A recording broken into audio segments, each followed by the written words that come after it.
Haleluya. Bwana Yesu asifiwe. Bwana asifiwe sana. Hongera kwa kuona mwezi mpya.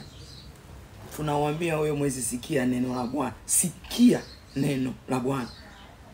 Sitapita kama yale niliyopitia miezi 11 iliyopita.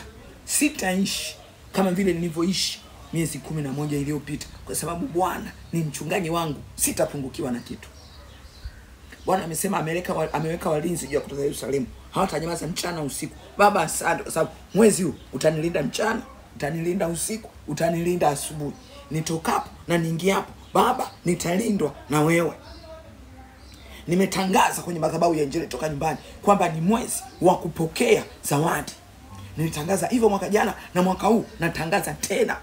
Mama Nchusi walipoenda kwa Mariamu, Biblia inasema walibeba hazina. Walipofika pale walizifungua hazina zao, tunu, uvumba na manemane.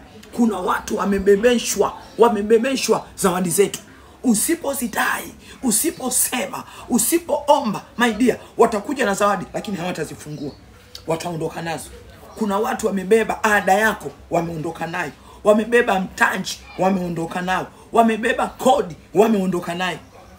Mwambie Roho wa Bwana, yeyote aliyeagizwa cha kwangu atakutana na mimi na atanipa.